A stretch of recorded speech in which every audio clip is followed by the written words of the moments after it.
Hello everyone, आज हम बात करेंगे एक बेहतरीन किताब जिसका नाम है सोफ़ी का संसार। और आज हम इसका 30वां अध्याय करेंगे जिसका नाम है डार्विन। ये हम एक फ़िलोसफ़ी की बुक पढ़ रहे हैं जो एक लड़की से संबंधित है। सोफ़ी नाम की एक लड़की है और उसके पिता उसको फ़िलोसफ़ी पढ़ा रहे हैं, वो भी पत्रों के माध्यम से। चलिए देखते हैं लेखक के विचार। बाहर पैड़ियों पर एक लंबे सफ़ेद बाल और दाढ़ी वाला बहुत बूढ़ा आदमी खड़ा था। उसके एक हाथ में लाठी थी और दूसरे हाथ में एक तख्ती थी जिस पर नाव की एक तस्वीर पेंट की हुई थी। नाव में सभी तरह के जानवर भरे हुए थे। और यह उम्र याफ्ता भद्र पुरुष कौन है? एल्बर्टो ने पूछा। मेरा नाम नोआ है, तुम्हारा सबसे पहला पूर्वज मेरे बेटे। किंतु आजकल अपने पूर्वजों को पहचान लेना प्रचलित नहीं है। आपके हाथ में यह क्या है? सोफ़ी ने पूछा। यह उन सब जानवरों की तस्वीर है जिन्हें परले से बचा लिया गया था। बेटी, यह तुम्हारे लिए है। सोफ़ी ने यह बड़ी तख्ती ले ली। अच्छा, तो अब मैं घर जाऊंगा और अंगूर की बेलों की देखभाल करूंगा, बूढ़े आदमी ने कहा। और हल्के से कूदने की मुद्रा में उसने अपनी एड़ियां हवा में टकराई और खुशी खुशी जंगल में इस तरीके से चला गया जैसे बूढ़े आदमी यदा कदा चलते हैं। सोफ़ी और एल्बर्टो अंदर आए और फिर बैठ गए। सोफ़ी ने तस्वीर देखना शुरू कर दिया, किंतु इसके पहले कि वह इसका अध्ययन कर पाती, एल्बर्टो ने एक आधिकारिक पकड़ से तस्वीर उससे ले ली। पहले हम मोटी मोटी रूपरेखाओं पर ध्यान केंद्रित करेंगे। सोफ़ी बोलती, ओके। मैं यह बतलाना भूल गया कि अपने जीवन के अंतिम 34 वर्ष मार्क्स लंदन में रहा और इस दौरान चार्ल्स डार्विन लंदन से बाहर निकट ही रह रहा था। 1882 में उसकी मृत्यु हो गई थी और इंग्लैंड के एक गणमान्य सपूत के रूप में बड़े ठाट बाट से उसे वेस्टमिनिस्टर एबे में दफनाया गया। इस प्रकार मार्क्स और डार्विन के रास्तों ने एक दूसरे को काटा, न केवल स्थान में अपितु समय में भी। मार्क्स अपनी महान रचना दास कैपिटल डार्विन को समर्पित करना चाहता था, किंतु डार्विन ने यह सम्मान अस्वीकार कर दिया। जब डार्विन के 1 साल बाद मार्क्स मरा, उसके मित्र फ्रेडरिक एंगेल्स ने कहा, जहां डार्विन ने जैविक विकास का सिद्धांत ढूंढ निकाला, वहीं मार्क्स ने मानवता के ऐतिहासिक विकास का सिद्धांत ढूंढ निकाला। अच्छा, एक अन्य महान विचारक जिसकी रचनाएं डार्विन से जुड़ती थी वह सिगमंड फ्रायड था। वह भी अपने जीवन के अंतिम वर्षों में लंदन में रहा। फ्रायड ने कहा कि दोनों ही, यानी डार्विन का विकास सिद्धांत और उसका अपना मनोविश्लेषण का परिणाम मानवता के सीधे अहंकार भाव के प्रति अपमान जैसा ही था। एक ही समय में इतने सारे नाम, मार्क्स, डार्विन, फ्रायड, हम किसकी बात कर रहे हैं?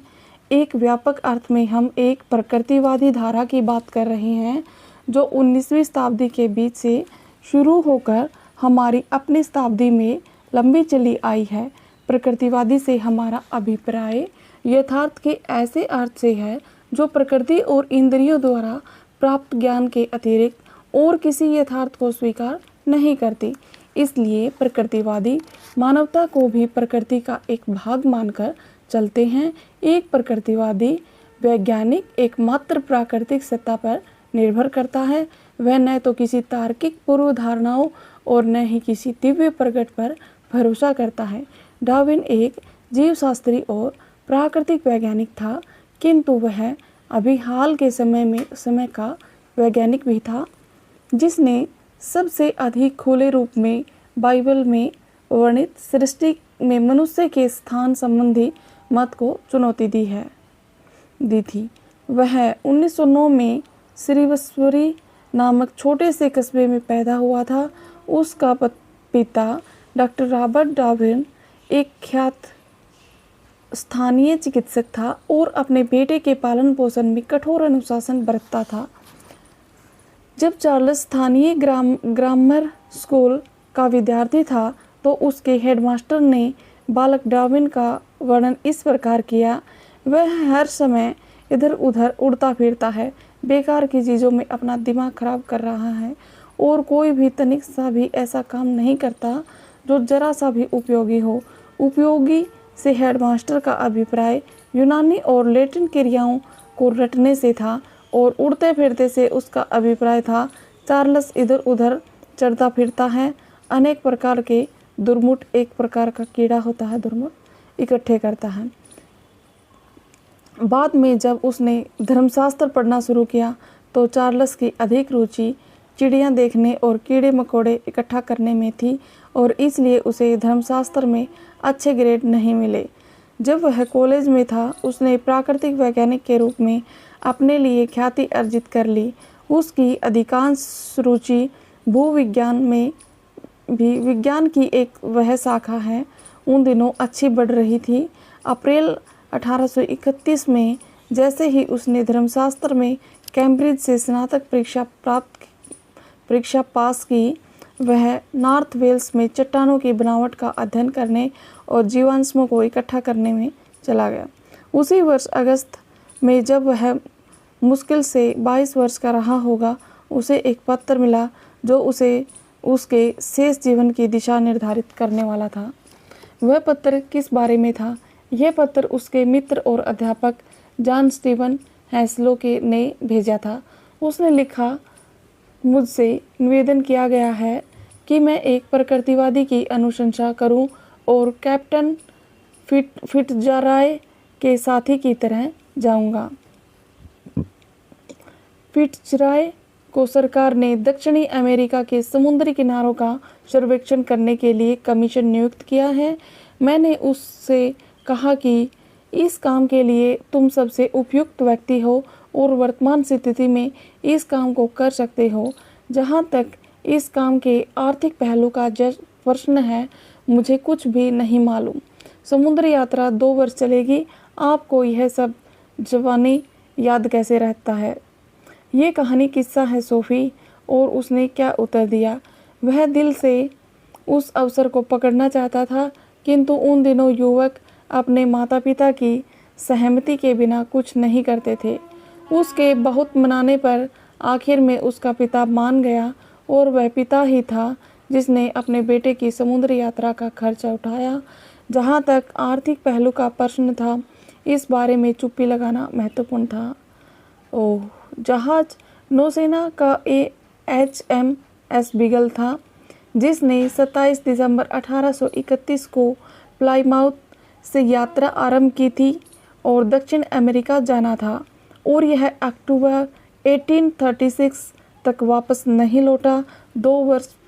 5 वर्ष हो गया और दक्षिणी अमेरिका की समुद्री यात्रा पूरी दुनिया के गोल चक्कर लगाने की यात्रा बन गई।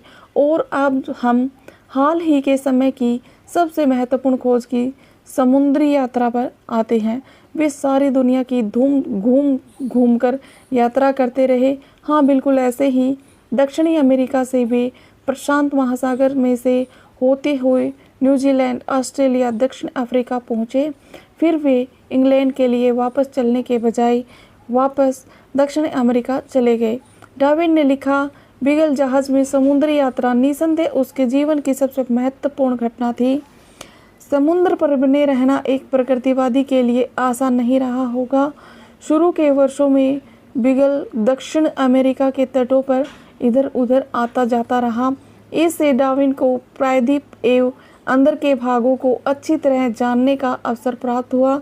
दक्षिण अमेरिका के पश्चिमी प्रशांत में गालापेगोस के द्वीप में अभियान द्वारा कई बार जाना भी निर्णायक रूप से महत्वपूर्ण था। यह बहुत बड़ी मात्रा में सामग्री इकट्ठा करने और उसे इंग्लैंड भेजने में सफल हुआ, किंतु उसने अपने प्रकृति और जीवन के विकास संबंधी चिंतन को अपने पास ही रखा।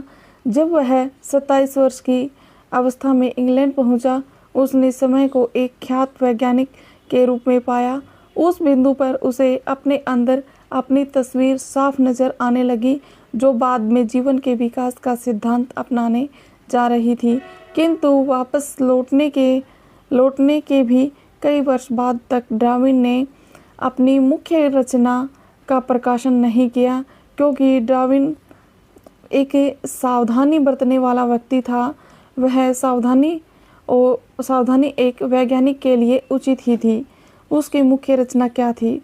उसकी मुख्य रचनाएं कई थी वास्तव में, किंतु जिस पुस्तक में इंग्लैंड में सर्वाधिक गर्म बहस छेड़ी थी वह थी द ओरिजिन ऑफ स्पीसीज था। यह 1859 में प्रकाशित हुई थी। इसका पूरा शीर्षक था on the origin of species by means of natural selection अथवा the preservation of favoured races races in the struggle of life. लंबा शीर्षक वास्तव में डार्विन के सिद्धांत का संपूर्ण वृत्तचित्र है।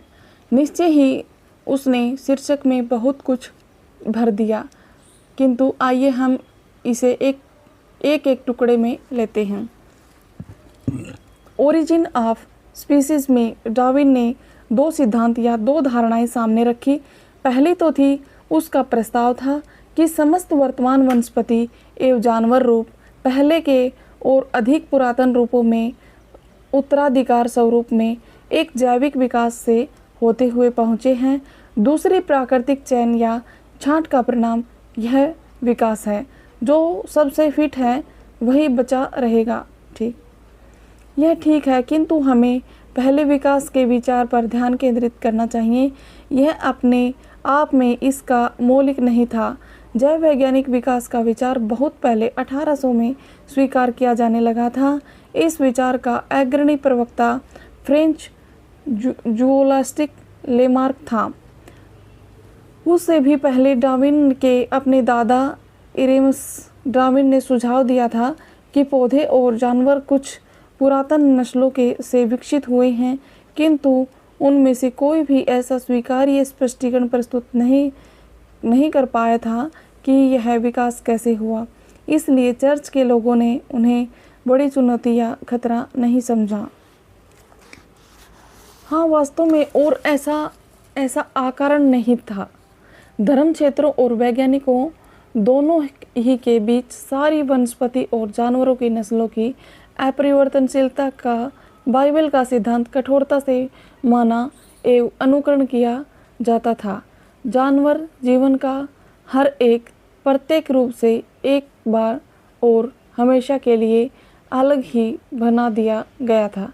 इसके अतिरिक्त ईसाई मत और अफलातून एवं अरस्तु के उपदेशों के बीच समन्वय था। ऐसा कैसे? अफलातून का सिद्धांत यह पूर्व कल्पना करता था कि सारे जानवर नस्लें अपरिवर्तनशील हैं, क्योंकि उन्हें शाश्वत विचारों या रूपाकारों के नमूनों के अनुसार बनाया गया था।